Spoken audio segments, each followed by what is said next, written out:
Hello, good fellow. How are you doing today? I'm doing well.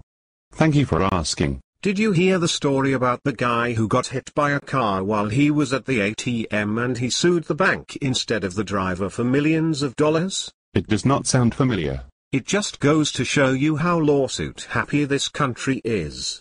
He only sued the bank because they had the deepest pockets and provided the biggest payday. Now I remember that story.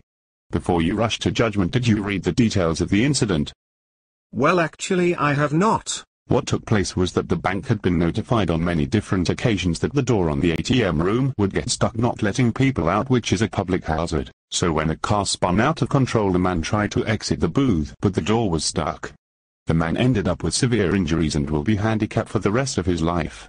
I was not aware that this incident was a case of negligence of the bank, due to the fact that they did not fix the door when they were fully aware of the potential problem. This is an example of confirmation bias, which is the tendency to look for information that already supports your predispositions.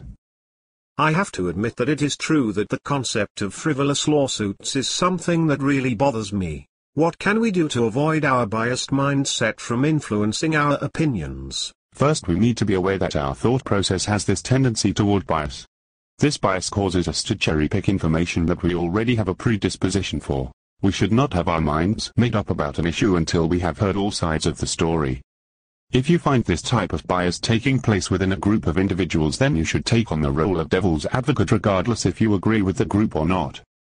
So what you are saying is to only form opinions after all points of debate are authentically contemplated. Even then, I would reserve the right to change my mind when presented with new information.